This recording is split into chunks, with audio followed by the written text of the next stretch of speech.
Good afternoon. I'm Alan Harris, Emergency Manager of Seminole County. I want to welcome you to our week-long series, our virtual Hurricane Expo. One of the most exciting parts of being the emergency manager here in Seminole County is our Hurricane Expo, because each year we do our Hurricane Expo in the malls, and it's an opportunity where I get to meet with the residents and we get to talk about hurricane season, and it's an exciting time for me because I get to interact with each one of you. Unfortunately, this year I'm unable to do that, so we hope that this virtual expo will bring a little bit of information to you. There will be some question and answer period, so you can ask some questions. Auntie Wantor is here with me, and she's going to help me with the questions. And of course, you see all the supplies here. And today, on Tuesday, we're going to talk about disaster kits. Tomorrow, we're going to talk about insurance.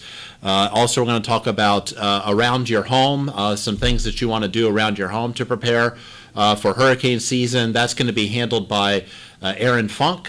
He's our logistics officer in the Emergency Operations Center and has a lot of information related to that. The next day is going to be shelters, and I'll be back with you again for shelters to talk about emergency sheltering. And then the last day is going to be some mitigation recovery discussions. That's going to be by Catherine Valentine. Catherine is our mitigation and recovery specialist here in Seminole County. But today we're going to talk a little bit about hurricane kits. Obviously, I'm going to talk about that as I have a whole bunch of supplies here in front of me. And you know, Andy, the one thing I do not see here that I should have put in here, because this is COVID season, is PPE. We have no masks. Yes, so we will make sure that we put in our sample disaster kit, personal protective equipment, but we certainly, as we start to develop our disaster supplies, that is one thing that we want to think about. Food and water is always some of the top things on a disaster kit, and of course we have a couple different samples of things that we would want to get. Non-perishable type foods is important, so canned foods, some peanut butter, things like that. It's almost like you're going on a camping trip. So it's like you're setting up for a camping trip. Maybe you're going on, pretend like you're going on a camping trip into Yellowstone or Ocala National Forest. Think about some of the things that you may want to bring with you. This is a portable germicide for the water, so this can help with getting drinkable water. Of course, you want to have for your kit about a gallon of water per day per person in the house. Now, there's a lot of things here, and this can be a little bit overwhelming, but you know, what I do is I buy a couple extra items each time I go to the grocery store, each time I go to the hardware store.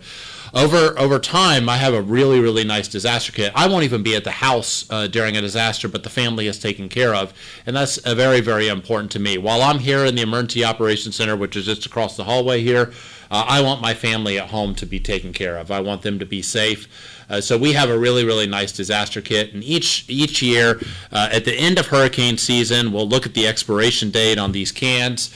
And if it's getting near the expiration date, we're going to go ahead and send those over to a food pantry. That's about the time that they're doing collections, of course, for Thanksgiving and Christmas seasons and things like that. So non-perishable foods, certainly you want to put in the disaster kit. We're going to go ahead and put those in there right now. Some peanut butter for the kids, things like that. Very, very important when you have a non-perishable items is to also have a manual can opener. I can't tell you how many people have come to an emergency shelter and they're looking for the electronic can opener. So have a manual can opener, and some, of course, snacks for the kids, things like that, like granola bars. Some healthy snacks are always good. Bananas, fruits, vegetables, of course, those can go bad, so you don't want to do those. Of course, anyone that's in the military service or have been in the military service, you probably know this. This is meals ready to eat. You can certainly get these at any hardware store. They actually are not that bad anymore, so they're actually pretty tasty. This one is chicken and salsa.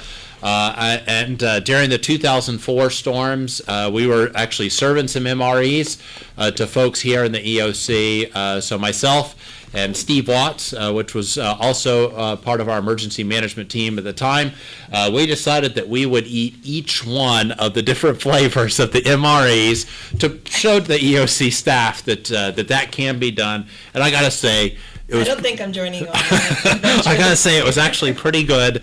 The pound cake, amazing on here. Take your word for it. It was actually pretty good. Let's see. Other things, of course, flashlights.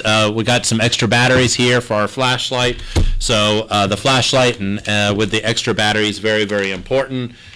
We don't use candles during a storm, of course, can catch fire and things like that. So we don't want to have fires. I remember during Francis being in the emergency operations center and getting a call from a family in Castleberry, and their house was on fire, and we had to tell them to run out of their house and run to the next door neighbors because the fire engines weren't coming.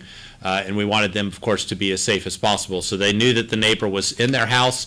They ran over. They called us from there. They made it safely. But those types of things can happen, and of course, we want to prevent those things from happening. So flashlights, no candles. Should there be a flashlight for every person?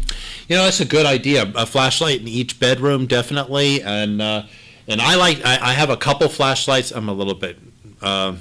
I can't imagine you'd be overly prepared. So I have flashlights in every room. But you know, that's just because I'm an emergency manager, I guess, right? Other items, of course, since we're talking about batteries, let's talk about things that require some type of electricity. So a weather radio, this weather radio has the battery backup there. So a weather radio so that you get the alerts. We'll help you program that. If you have any challenges, just let us know. Probably should have gone off this last weekend a couple times. I know at my house it went off about 3 or 4 times from the tornado alert, but it's like having a tornado siren inside of your bedroom. Highly suggest it. Get the same technology, that's the single area message encoding technology. It'll just say same on it, and what that means is that it will just alert for your county. So it used to be the weather alert would be for everybody in the area. That means that if a tornado was in Okeechobee, we would get woken up here in Seminole County. I don't care if there's I care for the people, obviously, in Okeechobee, but I don't want to wake up to experience it. I'll get it on the news in the morning. Of course, I want to be awakened if there's a tornado in this area. So definitely a no weather radio, very, very important. Also, how do you feel about battery-operated lanterns? As long as there's no fire involved, yeah, that's absolutely okay. So we have a couple little lanterns that we have that are battery power, and those work really well. It also lights up the room really nice, so those are really, really good. Yeah, I like those. A portable radio. You know, a lot of us are so used to the internet, right? And we're just going to listen to things on our smart devices and things like that. Well, our smart devices get really dumb when there's no internet and when there's no cell service, right? So it is important if you want to keep up with news. We don't know if cell towers are going to be destroyed. And Hurricane Michael, I can tell you, because I was up in the Panhandle deployed prior to Hurricane Michael and then for about a week afterwards. I started in Tallahassee and then I went actually into Panama City down into Mexico Beach area, and there was no cell service whatsoever. So you couldn't get anything on a smart device. The smart devices were really worthless. You couldn't make a phone call. You couldn't do anything. So the portable radios were the way to go. There were a couple radio stations still broadcasting. So when I was in the vehicle, I could listen to what's going on locally on the news. Not a whole lot of radio stations even were operational, but a couple were, and that's really important to have a portable radio and some batteries as well. If you have children, it's important and even if you don't, but we'll talk about the children first, is to have some maybe coloring books, some crayons, things like that. Adult coloring is a thing. You know, it is. My friend does this adult coloring. It's a calming thing. So whether you're an adult or a child, you could have some coloring books. If you want to read a book, certainly bring a book, especially if you're going to a shelter or a refuge of last resort, you probably want to have something that will keep you occupied, and something that will take your mind off of the storm that's blowing outside. Alan, we have a question from Jenny Sure. on what type of portable radio. Oh, that's excellent. So yeah, AM FM radio. This is just a little AM FM radio that actually this is an FM only radio that you can get. I mean, they're relatively cheap. I would say go to Radio Shack. You can't do that anymore, but you can go to any department type store. I don't want to say any names of any specific department stores, but any store with an electronics department, and you could get a portable radio. You can also go online and get a portable radio too. But certainly in this climate, if you want to go online and get something, you're going to want to look for a portable FM or AM radio. It's best to go ahead and have the AM FM radio because some of the FM channels may be blown out, and it may be the one AM channel that actually maintains operation. So AM FM portable radio.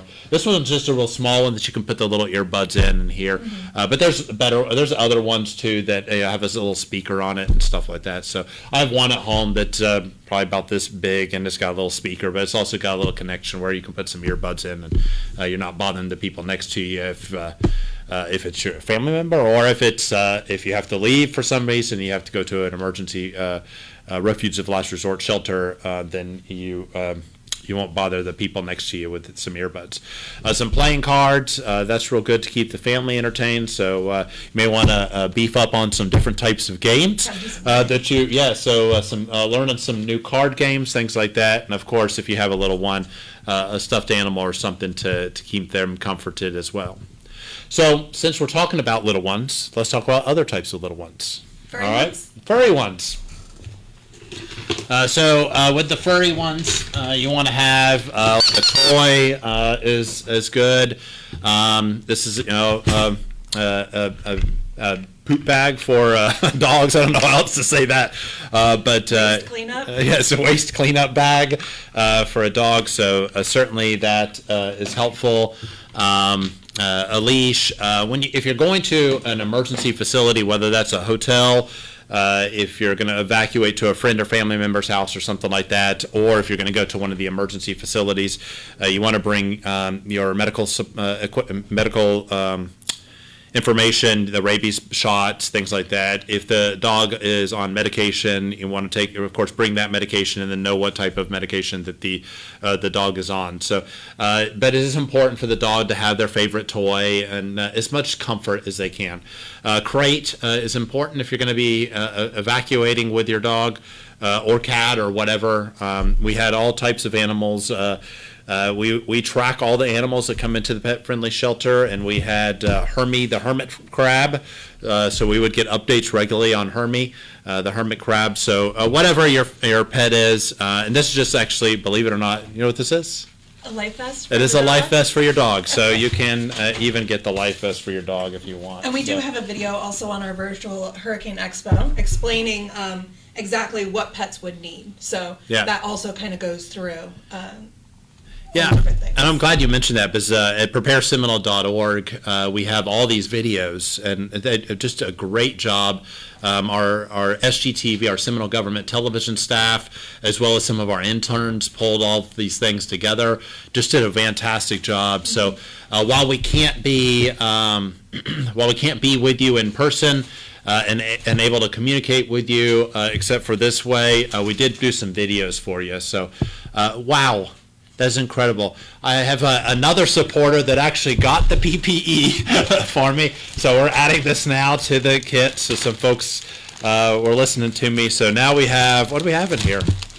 It's exciting for me. So we have a thermometer. Excellent. Very good. Gloves. Some masks there. Oh, and some hand sanitizer. So excellent. This is an excellent addition to our disaster kit. So we will put that in there, and we have another question from Marina. Sure. Back to the radios. What radio station will Seminole County use for announcements? Excellent question. So, and we're happy to send this to you as well. Part of the disaster kit should be the Prepare Seminole Guide. Inside of our, so the quick answer to that is we contract with WCF. So right inside that guide at the bottom right, there is information, but that's 89.9 FM. We also back up on NPR 90.7. So at the top of the hour for WCF, we broadcast on there during a hurricane. News here from the Emergency Operations Center, and then throughout the day we broadcast on WCF NPR 90.7 information as well. So tune into one of those stations. Hopefully one of those stations will be up and operational. If not, we are of course providing information to all the local news stations as well as radio stations, because many of the radio music stations go to newscasts during times of hurricanes. So 88.3, the Z, always is an excellent supporter of emergency management. They do a lot of weather reporting, and we of course broadcast news through WPOZ Z88.3 as well. But after the 2004 storms, we got a group together of residents and asked what we did well and what we didn't do so well. And one of the things that came out of that was our website, prepareseminole.org, which a lot of you have been logging into related to the COVID-19 incident. And if you go to prepareseminole.org right now, of course, you can click on the Hurricane Virtual Expo or the dashboard, or just get information about COVID. But also the guide was one of the things that came out of it, and the guide is just a simple, quick reference tool on different things, important telephone numbers, the different types of shelters we have, things to do as far as to develop a plan, a kit, and how to stay informed. So important thing to also have in your disaster kit. So normally I do that at the very last, put that on top, but since it was mentioned, I'll go ahead and do that now. Of course, we want to bring all of our toiletry type items, so some shampoo, soap here, we have some toothbrush and toothpaste, things like that, so we're going to want to put that into our disaster kit. Paper products like napkins and paper towels, if you can get them, right, and plates and things like that. So those are types of things that I'd want to do. Also, that would also be helpful if you've got some snacks and things like that and you want to put them out for the kids, you can do that.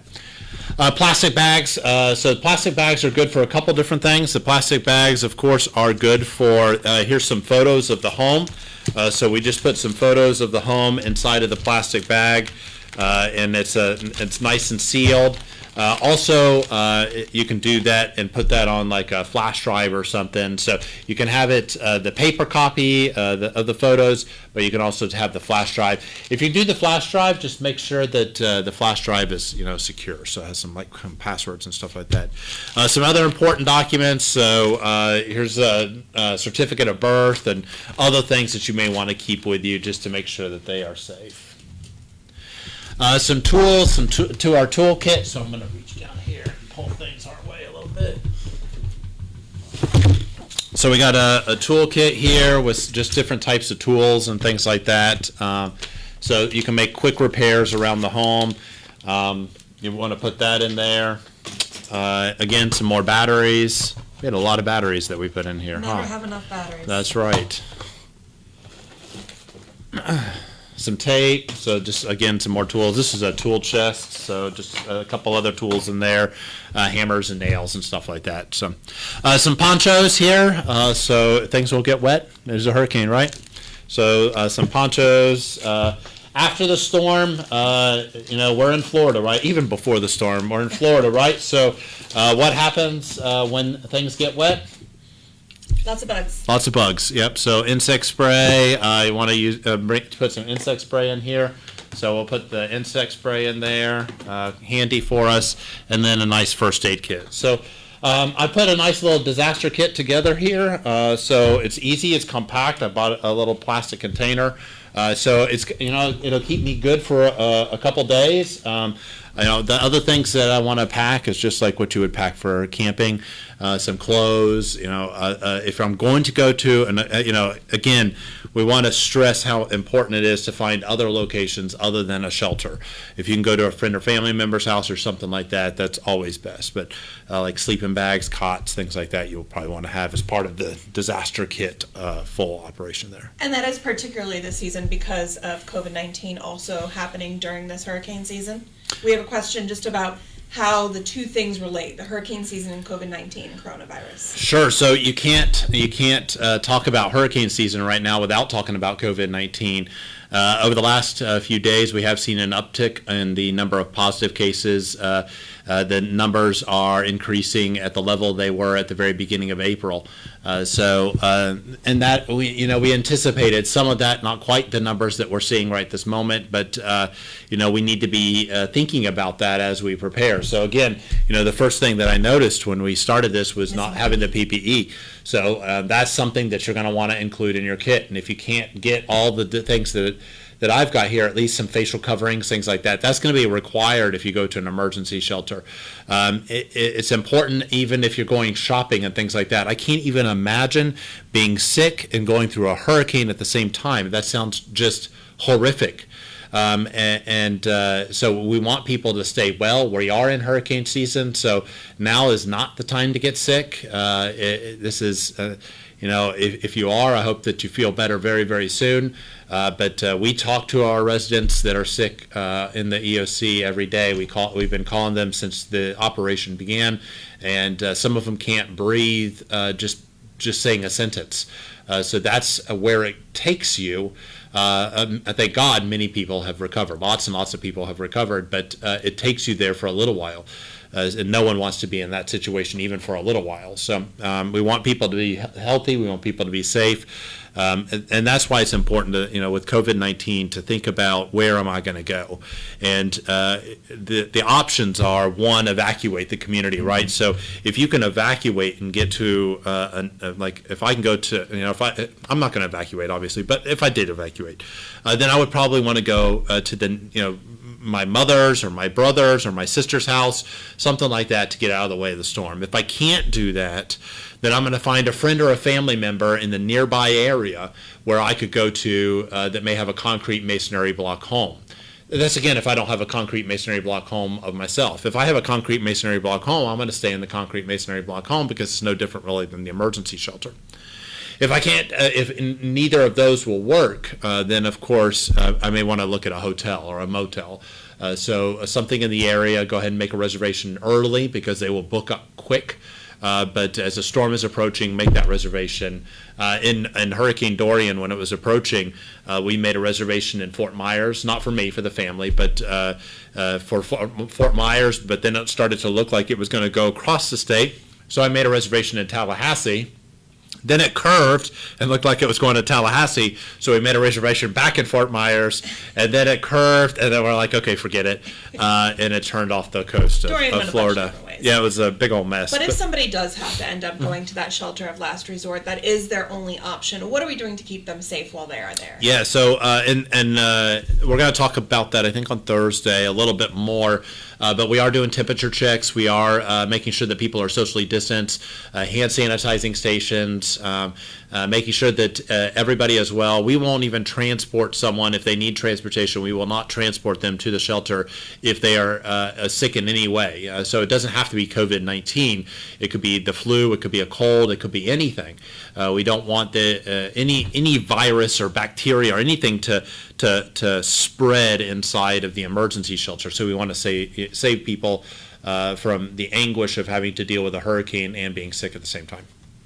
Doesn't look like we have any other questions, Alan. We have about 5 minutes to wrap it up. Maybe in the hurricane kit, what are some things that maybe people typically tend to forget? Is it the paperwork, or is it making sure you have enough medicine, or those little things that we don't always remember? I think it's the creature comforts, right? We pack all the essentials, and then we forget, oh yeah, during this event, I'm going to need something to do. So then we're just sitting there and listening to the wind all day long. And that's not something we want to do. Even the portable radio, you only want to be listening to the news for a little while. After that, and we saw that in COVID, that watch a little bit of news, get your update, and then done. If otherwise it consumes you. And hurricanes can absolutely do that. And we see that. We see that a lot. We saw that in Hurricane Michael. Hurricane Michael, they're still dealing with a lot of mental issues related to that, Baker acting of children, things like that, things that shouldn't happen because of what the situation entailed and watching the news. Yeah, just watching the news and seeing it. So try to get your mind off of that. And when you can, listen to the news, get your update, and then go do something else for a little bit, and then come back. And every mental expert that we've talked to, and we've been talking to a lot after Hurricane Michael, that was a lesson learned after Michael, was to make sure that people take care of that, take care of their stress. And Alan, we do have another question of, do you anticipate a shortage of supplies this year? Is this year more than ever, get your supplies early? Yeah, absolutely. So we learned that, right? We learned that in COVID. That the toilet paper still shocks me. I don't understand the toilet paper at all. I don't know why toilet paper, pandemic toilet paper, I don't get it. I'm still, no one has been able to give me the answer on that one. Cleaning solutions I got. No problem. Toilet paper, don't understand. So much, but yeah, so yes, if you can, and I understand. This is COVID was is a difficult situation, and people have economic challenges. My household, because of a furlough, was cut in half, our income. And I understand that a lot of people can't go out and get disaster supplies right now. I get it. But those that can, I'm encouraging you, please do. Because the supply chains, the supply lines will then be available for the people that can't get it right now and will need to get it right before the storm. There's a lot of people out there that can't get the supplies right this moment. So let's help them by getting our supplies early and allowing them to get them when they really do need it, when the storm is approaching, and that's the only time that they can get it. So I'm encouraging people to do that, and certainly encouraging, if you can, each time you go to the store, just buy a couple extra items over time. It'll be a nice disaster kit. And it's good to have them in a large Tupperware like this, where it's... Yeah, this is what I have in the house. So this is, it's easy. Actually, Saturday, so I put it in where our tornado place is. I told you I'm planning here, and I'm planning at home as well. So I have a tornado room. Yes, I do. And the tornado room, of course, has the disaster supplies there. Okay. So in a nice, good kit where you can be able to carry that around with you. Yeah, if you are easy. Evacuating, you got that in your car to take to wherever else you're going to be. Absolutely. So if something that happened to the house, we would have just grabbed the disaster kit, throw it in the car, and go to the hotel. Okay. Is there anything else we're really missing as far as hurricane kits go? I think we've really covered it. We're right there, aren't we? Perfect. So yeah, thank y'all. I really appreciate it. Tomorrow, please tune in. Aaron's just a wealth of knowledge when it comes to learning around the house. Andy, thanks for helping me out with answering questions. Yeah, I really appreciate it. Rita has one last question for us. Sure, Rita. How heavy is your kit? Let's Let's be fair, though. The cans are empty. Oh, that's true. The cans are empty. So I think if it was full, maybe 30 pounds. Maybe 30 pounds, yeah. All right. That's it. Thanks, Rita. Thanks, everybody, for tuning in today. I hope you all have a wonderful day. I hope this hurricane season, we don't have any hurricanes, but I appreciate y'all listening today. Have a wonderful day.